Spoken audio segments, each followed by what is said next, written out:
COVID year, I had a motorcycle accident. My mental wellness was not good. I got my visa on Monday. Congrats, man. There you go. I didn't know how to ask for help, for any advice. Didn't even know how to say, charger. My parents were super scared. Every mistake I did would have not make the man I am right now.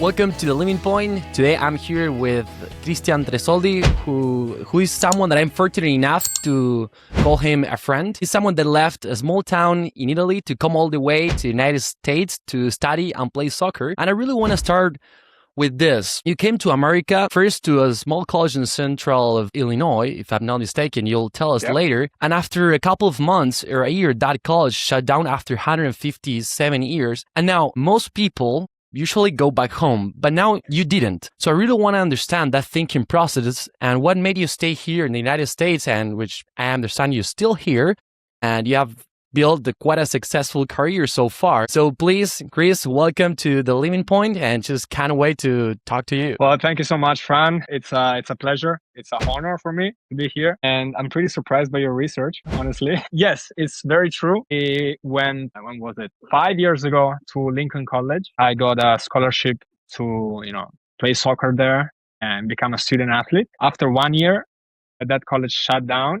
However, I decided to transfer before the college shut down for a number of reasons, mostly tied to academics. It wasn't a college that was pushing me enough academically. So I was like, that's not the place for me. It might have been the place for somebody else. And there were a lot of people that were heartbroken when the college shut down, which is extremely sad, honestly. And, after my freshman year, you're right when you say that most people go back home. My closest friends, they were Italians. We were like 7, and some of them, they just went back home. Wow. Like 3 guys, they just went back home out of 7. Like your dream stops after a semester, maybe, because they came in January. Yeah, no, for sure, Chris. And we'll dive deep into all that and how that thinking process, right? Like how you made your decision to actually stay here. But first, I really want to, this is a question that I always ask all my guests. And even though we already have your name and your last name, but please, who is Cristian Tresoldi without mentioning your name, last name, and your current role? Who are you? I believe I'm a very passionate and generous person. I don't think I open up with many people, but I do really love the people I'm close with and the people I really care about. I really value family. I really value staying together in connection, creating good memories. I'm a traveler. Nice. Love that. I don't know where my home is, actually. And it's tough. It's tough, as you know. Great topic. Yep. As an international, and that's a common thread in every guest that we have here at The Living Point. So now, following up with that, Chris, I want to understand a little bit your background. You understand you grew up in a small town in Italy called Morvenio, right? And it is a 12,000 village. Is that correct? Yeah, it's pretty much 12,000 people in a tiny little valley up north in Italy, really close to the border with Switzerland. But if I have to say where I'm from, most of the people will probably connect with Lake Como, which is the most famous thing around. Yeah, I mean, I started actually playing tennis, not soccer. Fun fact. Okay. Tell me about that, yeah. Yeah, I want to know about your childhood. Yeah. Sounds good. When I was 4, I started playing tennis because my father was a big fan of tennis. And my sister was already playing. She's older than me, like 3 years old. And so I basically was born with a racket in my hand. 8 years old, 9 years old, I go with the Italian tennis national team. And after that, I burned out. So I burned out, and that made me quit tennis. And sorry to stop you, Chris, but how old were you? 9. Wow, very interesting, right? I guess that happens in like the tennis career, right? Like such a young age that you just burn out so quickly. It's very common, I think, especially because tennis is a very demanding sport mentally. You know that everything depends on you. It's not a team sport. If you lose in soccer, okay, it's 11v11, you can do so much. If you lose in tennis, it's just up to you. So I beat up myself a lot when I play soccer. So imagine when I play tennis, We know that. Yeah. So after that, I started playing soccer, mostly due to my uncle and my cousin. He was soccer coach. My cousin was a soccer player. And they kind of convinced me, okay, play Nice. soccer, play soccer. I started playing soccer and I was pretty athletic, honestly. I mean, the tennis preparation was extremely good. That's why I also burned out, I think. And yeah, I went to Sondrio, which Okay. is fourth division academy in Italy. And it's a pretty good level, especially for the Nice. tiny area I'm from. That's like the Got it. top you can achieve. And it's good. I mean, I school wise, I was a pretty average student, I guess. Don't be humble, man. Then, No, because no, we both I know. swear. No, no, I swear. I was an average student in Italy. Nice. Especially because in Italy there is this misconception that if you're an athlete you cannot be a good student, and that's something I always struggle with. For example, you always have to fight for, if you have a game, if you have a practice, if you have a tryout, I don't know, call it whatever, Yeah, you but have well, to that's fight with your professor, yeah, and they and have to that's allow you to go. correct. But that's something I'm very, very grateful about, but here in the United States. And honestly, I've said it many times here in the podcast. That's one of the reasons why I personally decided to come here to the United States. The system just allow you to do both, right? So for whoever is listening and really want to try that out, do both, you can, it's just dual. Obviously, it's not easy to come all the way, but you definitely do all. So yeah, and so Chris, you're playing soccer then.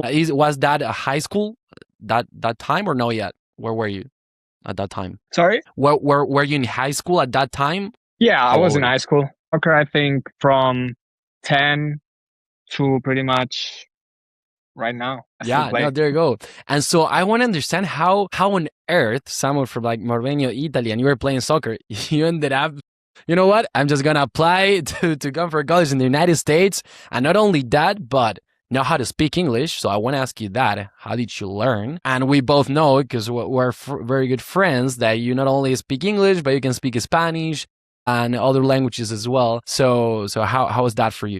Well, I think in Italy we start studying English probably elementary school, and you keep studying it till high school, 3 hours per week, let's say. But it's not the same as, you can. It's the famous Yeah. fill the blank. You know what I mean? Yes. So the exercise phrase, you have to fill it in the blank, the verb, and that doesn't help you a lot, It's honestly. not practical. Yeah. Exactly. You're not gonna use it. Yeah, for sure. And then to your question about my decision, I had my first leaving point during the fourth year of high school when I went on a study abroad vacation, kind of to LA, Okay. 2 weeks, sorry. Okay. And I went to Pitzer College for two Nice. weeks during a summer. I think it was 2019. Got it. And that really, really opened up my mind. Interesting.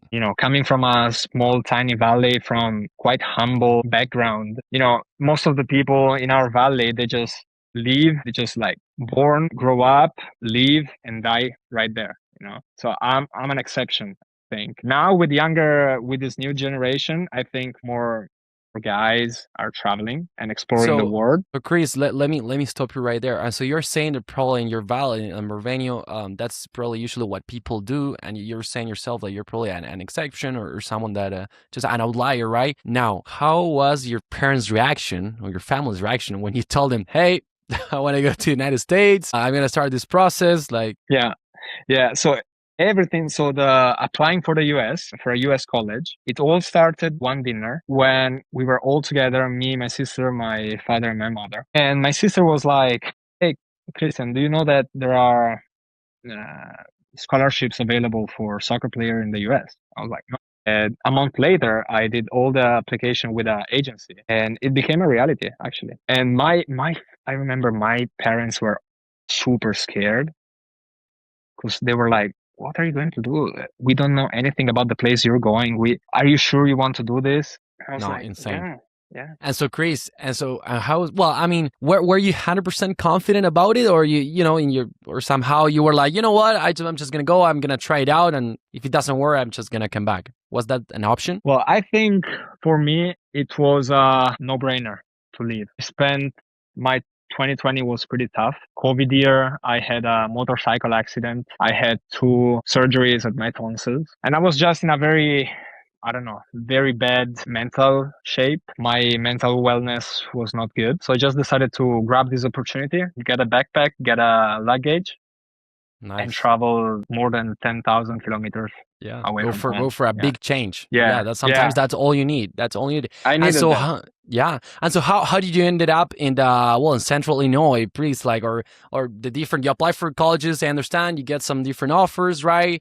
How was that decision making process? And well, you said you spent there a year, and then well, you ended up transferring because they shut down. So how was that experience there? Well, it was soccer wise was a great environment. I decided to go there because it looked like they were a great soccer team. And also I was able to connect with an Italian player that was there already. And he kind of showed me everything, introduced me to some people, reassured me, especially how life will look like there. Because you don't know anything about it from a small town in Italy. That's so What's important. life in Central Illinois? Yeah. And that's why it's super important to connect with And Chris, peers. how was? I mean, let me ask you. You know, the important questions. How were you doing laundry? Where were you like were you cooking? You were not. How was like training? All those questions that probably the daily life you actually those are important. Yeah. Well, my mom used to do everything at home. There you go. And then you come here and you have to flip the switch. You have to adapt. You have to learn new duties. You have to kind of train your brain that was used to for so long time to do nothing, really to do nothing. And when you move to another place and you're completely by yourself, then you have to adapt. You have to survive, actually. So I learned how to do laundry, which at 20 years old is kind of shame to say that. Yeah. I had food wise, luckily there was the cafeteria. So I didn't have to cook for myself. It was all included in the package I received with the scholarship, which I'm really grateful, actually. Nice.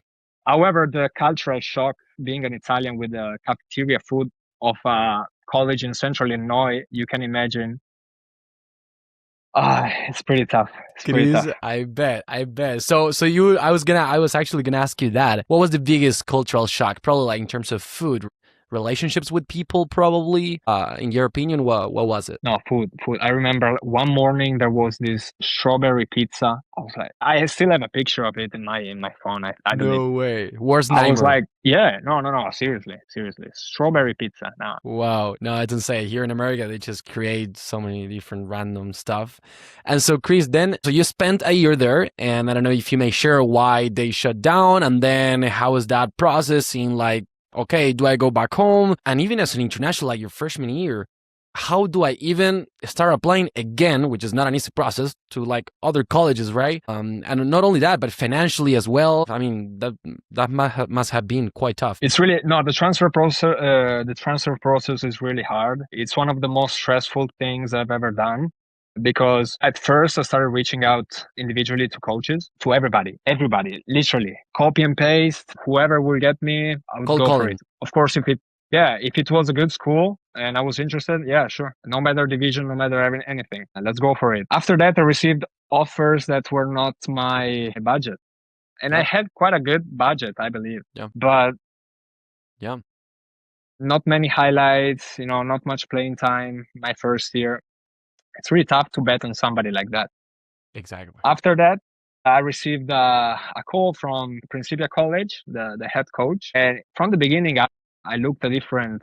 There was a spark in his eyes when he was talking to me. And that's what made me actually commit, especially because he organized a visit here. So he paid the train, he paid occupation here. So I really felt valued and wanted, which is anything that you want, actually. Most of the people, they come here just for money. Like I'll go to the school that gives me the better offer. Yeah. Yeah. But there are so many other factors around it. You don't want to be a number. You want to be valued and feel like somebody in your school, in your team. What an interesting statement you're saying. I think it's just insane. A lot of people just take it for granted, and it's just insane how big of a difference that can make. It's just insane. And so, how was that then? I mean, you accepted. You ended up at Principia, all 2022. That's kind of when we both met, right? But Yeah.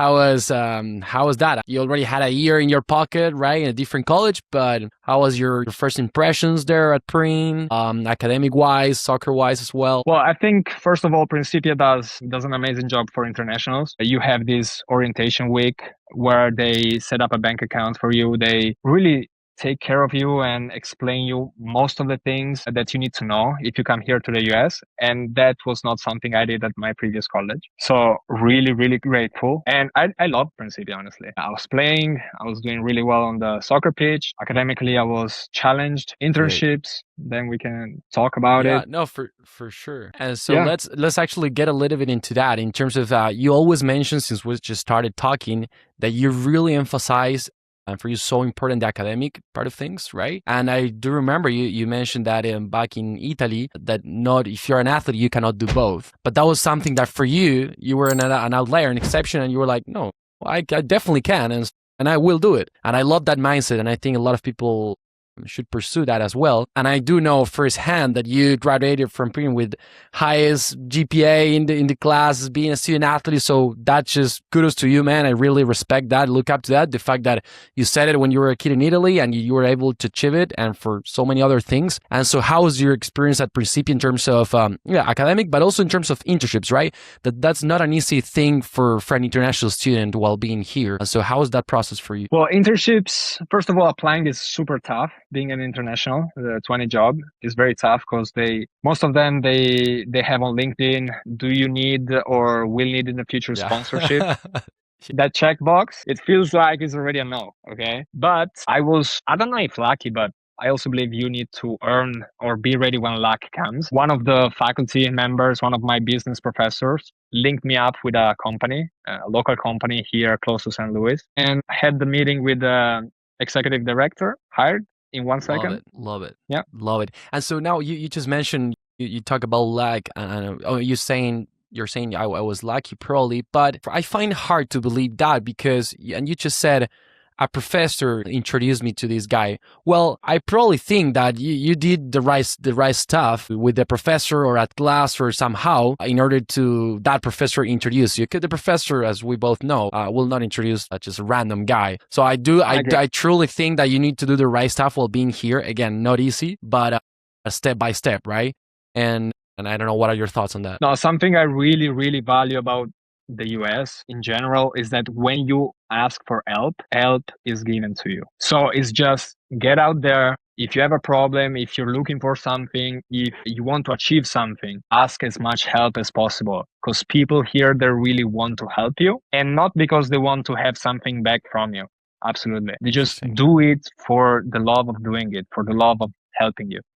Interesting. It's amazing to me. Yeah. Interesting that you say that because I mean, I think I would have thought differently. Like in America, you always hear, oh no, American relationships are so like transactional and like based on interest, which I guess there might be half and half or depends on, where you are located probably. But interesting that you say that. And so now I want to shift gears a little bit. That's a little bit in terms of academics and internships. But now, as you mentioned before, you have always played soccer, right? And tennis as well. That's something that you're very passionate about. So while being at Principia, I understand you did both. So how were you able to do both? Not only that, but once you graduated, I understand you were working as a part-time coach or something similar. So how is that? And you've always been helping like younger kids, right? And so how did you find that love for like helping others or just, doing it? Well, first of all, it wasn't planned that I played tennis in college. Not at all, because I stopped playing tennis at 9. Before, imagine, 13 years I didn't touch a racket. Recife is such a special place that, I was able to play tennis because I had friends in the tennis team. And they were like, "Oh, we're missing the 8. We're missing the 8. You should join." And yeah, I was like, why not? The soccer season is in the fall from August till November. And the tennis season is in the spring from January till May. So that's why I was able to do both. And Chris, so a lot of people, I'd say they would be like, No, you know what? I just want to focus on soccer, play fall semester, and spring. I just want to kind of relax or like have the college life or like, like party a little bit more, do something else, whatever. So I want to ask you why you decided to play both semesters and like, yeah, go for it. Yeah, Why is that? I'm a person that cannot stay put at all. I always need to have something in my hands. I need to have a challenge. I need to have something like a movement. I need to move. I need to do something. That's my energy. I really think I'm a dopamine addicted, and my dopamine comes from sport. Only from Interesting. sport. Don't find pleasure. Actually, it's really rare that I find pleasure in something which is not sport. Got it. Got it. Oh, so let me ask you, Chris. So now you graduated, right? Last year, correct? And so I like to ask you, what after graduation as an international, what have you been doing? And since we're still talking about sports and all that, have you found something that you really like doing? Any particular workout? What is that you still playing soccer or not? Well, I don't know how to define myself. Probably a hybrid athlete, because that's the I don't know, that's the trend right now. Yeah, So for sure. gym, run. I'm trying to do triathlon at some point. That's what I'm Nice, training respect. for. Yeah. Love it. And but yeah, after graduation, I got a job at that place I did an internship for full Nice. time, and as a part time. So my day to day life was wake up at 6:30, drive to the job. It was like a 40 minute drive. Yep. Work in an office as a business data analyst. Finish at 4. Come back at 4:30 to the college and coach. Help out as an assistant coach the soccer team. Yeah, Interesting. And for how long did you do that? for 10 months. Yeah. And did you like it? Didn't you like it? Did you find yourself as a different person? Yeah. I think I discovered I don't like the office jobs in terms of sitting in an office in front of a screen for 8 hours. It was kind of killing me. My day was based on, okay, I'm at work, but I was already thinking what we were going to do at training. I was already thinking, okay, what if we play this formation or we switch these people on Saturday? Nice. You know what I mean? Nice. So I Yeah. really found having both jobs, I really decided, okay, what's for me and what's not for me. And I ended up, now I can say it because I got my visa on Monday. Congrats, man. There you go. I became the head coach for the soccer program here at Principia College, which is a huge, huge achievement, but Nice. really excited, honestly. I honestly, Chris, I really respect that, and congrats again, because I just love the fact that you have always liked and loved sports. You just said that, right? And you always need to be connected somehow, and that's kind of what you pursue, and somehow you got it, right? I mean, you just said a few moments ago that you were looking for colleges, and you felt that connection as soon as the former Principia coach reached out to you and felt make you feel so valued, and now here you are, man. Now you are the soccer coach, and probably you need to, right, in a spot in which you need to give back and probably do the same that someone did for you, right? Which is very, very interesting. And I want to keep talking about sports and your passion about tennis, because I do know you've been working and developing on this app, which is called Fantaslam. And please, I'd love for you to share a little bit more about it. And for those listeners and viewers who are passionate about sports and tennis, for sure. Yeah, I mean, thank you so much for giving me the opportunity. It was not planned as well. So yeah, after I got back playing tennis in 2022, I really loved the sport back again, like when I was a child. And I really think I have a entrepreneurial mindset, you know. And I was like, okay, I was always looking throughout the years, what can I achieve? What can be my startup? What can be my, my passion, I remember my you being company in in the future? every single idea bounce and things with the Yeah, entrepreneurial center at college. Nice. that's true. And that's when 2 years ago, I actually thought about Fantaslam, which is basically a fantasy tennis app. Think about it like fantasy football, which is huge, like super popular, but for tennis. So before the tournaments, you select your players, and based on the points, based on the, they reach the final, they reach the quarterfinals, they do that many aces, double faults, they get a point, they get points, and you create your team with 6 players, and you can play against your friend. so that you can say, Nice. who knows more about tennis, huh? There you go. No, I love that. I love that. And so I really want to get into pick up your brain a little bit now. I understand kind of how you ended up creating it, but now how do you take from an idea to actually a prototype and then an actual product that you can put into the market? Yeah, so we just launched a couple of weeks ago for Wimbledon, which was huge. I didn't even believe we were able to do Wow. it at a certain Wow. point. It's definitely a process, and you're not ready for all the challenges that you will face during the path. But what I did 2 years ago was reaching out to other Italian successful startups, all in the fantasy platform, fantasy sports. And I was lucky enough that Fantacycling, which is the number one cycling fantasy game, believed in me and believed in the idea. So we used their app, their bones, basically, and developed it, converted it into for tennis, which is awesome. Great. So that was a huge, huge help. Love And it. now we launched 2 weeks ago for Wimbledon, maybe 3. We launched 4 days before Wimbledon just for Android. So it was quite a mess, but we got more than 500 downloads. That may Wow. not seem a lot, but for me that I'm working since 2 years, it's a lot. Yeah, I mean, you can search Fantaslam on the App Store or for Android on the Play Store. Yeah, Nice. download it. Play There you play go. with your Create an friends, account. create your team. Yeah, create your team, create an account, play against your friends. And You can do private leagues so that it's sweet. just private for you. You can just see it. Love it. And yeah, the dream is to turn this into like a tennis community. So all around the fantasy game, but there are so many things that we can do, like creating events, merchandising, what else? Partnership, Love it. Love everything, it. everything. Love it. Well, no, perfect. I love that because I mean, in a few years, I'll have to interview you again. I will be sharing That's that. the goal. That's the goal. That's the goal right there. And so I'm curious about how have you been able to achieve and balance creating an app, trying to be a soccer coach, or I mean, working college at the same time, trying to have a social life. How do you do that? Right there, you said it in the end. I think social life aspect is something I need to improve. Today is a Saturday at 7:45 p.m. You're the first person I'm talking today. Yeah.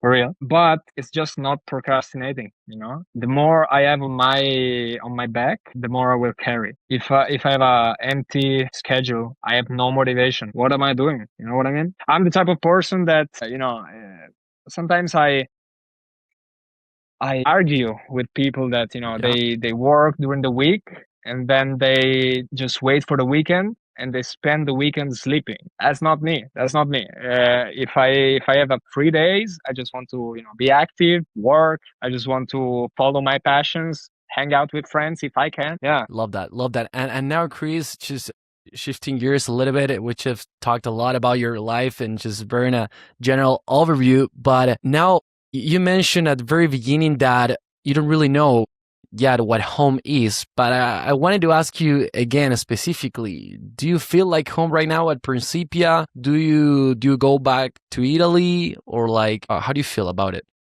now I really understand why you said about the napkins before we started talking. Because this is a pretty I don't know, emotional topic for me. I'm really attached to my family. They're going through, especially my parents, they're going through something like illness. And you always hear, even for like grandmothers, you always hear in the US, you cannot even go back home if you want. So you always wake up with that fear that, that message is coming. Yeah. Yeah. If you live away from home, you know what I'm talking about. To your question, if Principia is my home, I don't know. Not yet. Hopefully in the future, hopefully I'll find something stable. Now that I got my work visa, I know that for 3 years I'll be locked in here, which is awesome. But something I learned is that home is not a physical place, it's actually the people. The people makes you feel home. Love that. And that happens, of course, with family. No matter if we're in Los Angeles, if we're in New York, because those were my two biggest achievements to go with my family to Los Angeles and to New York to. Wow. So speaking about coming outside of that tiny valley, they never been that far away. Wow. America for them was like the dream. It was like the dream. Yeah, the typical American dream. Yeah. Yeah. Interesting. And so, Chris, let me ask you. I think I kind of know the answer, and you've already been disclosing it a little bit. But looking back, are you the same Chris that left Morvenio, Italy? No, no, no, no. I'm always developing, actually. After every mistake, after every bad decision, there is a learning process. I'm lucky enough that my future is pretty set at the moment, but every mistake I did would have not make the man I am right now. You know what I mean? So definitely, I was much more immature. I was much more unaware of things that you can do in life. And I'm still sure that I need to discover much more. I'm always hunting. I'm always curious. I There's much more big that for me. mindset. Yeah. And I want to ask you, how did you get to that mindset, or how to that thinking process, that hunger? How is that? Is that something you got from your dad and your family, or? For as much as I love my dad and he's my hero, he would have not taught me that, because he would have gone for the simple and easy choice. Get a safe job. That's it. Yeah. That's the typical mindset. Different generation as well, right? Probably old school. Exactly. Yeah. What I learned is that I got this mindset with you as well, with all the friends we had here at Principia, with that group of people. All of us. We were here studying, we were here competing, we were here excelling, we were here working, and nothing can stop us. Nothing can stop us. I was seeing your achievements, want to get better. Seeing somebody else's achievements, we can start doing names, Yep. but then it wouldn't be fair, Yeah. for Yeah. who No, for sure. I leave out. I see Yeah. their achievements. I'm so happy for them, but I need to catch up. I love that. I need to be at the same level. Love that. I love that, Chris, and I think I really relate to that, and I think I'm kind of on the same boat. I wouldn't be who I am today if it wasn't for you guys, or like the group of people that we had that every single day just pushing each other. Like, it's just insane. There's no rest at all. So yeah, I love that. And so, Chris, now again, looking back to your story, is there anything that you regret? As I said, every mistake I made brought me here. I regret maybe not dedicating as much time to my family, because you always can find an excuse. I'm busy, I'm working, I'm studying, I'm playing soccer, and you don't make that call. And I know that my family, my mom, my father, my grandmas, they're waiting for a call like it's the best moment of their day. Yeah. So sometimes I regret not being a good child, a good family member, trying to catch up, but they also know I'm trying to live my life, and I'm super grateful. They give me freedom, but at the same time, I want to really value them with my time, because it's not wasting time if I call them. It's my refugee. And Chris, if you got them right here in front of you, what would you tell them right now? I'll tell them thank you. Thank you for allowing me to be free. It's not for everyone. Again, leaving the war behind and going towards the unknown, it's not for everyone, because I have friends back home, or people I know, they did those big parties. They were leaving for, I don't remember, either Australia, Canada, whatever, and after 2 weeks they got back. And you understand, it's not for everybody, and it's fine.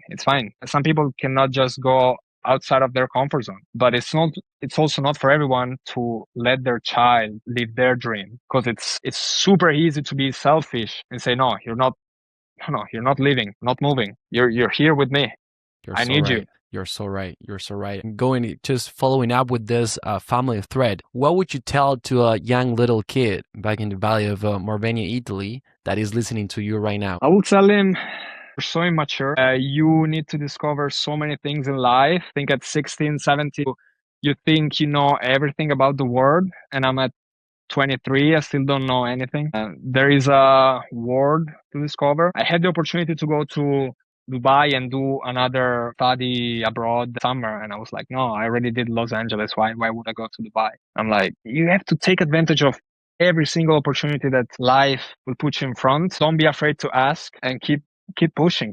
Love that advice. And Chris, I think you kind of mentioned it, but I truly think you have had so many different living points, right? And turning points in your life. But what would you say was like the biggest one? The biggest one, August 2021. Damn, you remember the date. Yes, the day I got here to the US to college, man, I was at the security checkpoint. I didn't even know how to say charger, or if my phone died. If my phone died, I didn't know what to do. Wow. I didn't know how to ask for help or any advice. Hey, Nothing. insane, Chris. And so just to wrap up, Chris, and one last question. If you need to define your journey in one word or one sentence, how would that be? That's a tough question. Wow.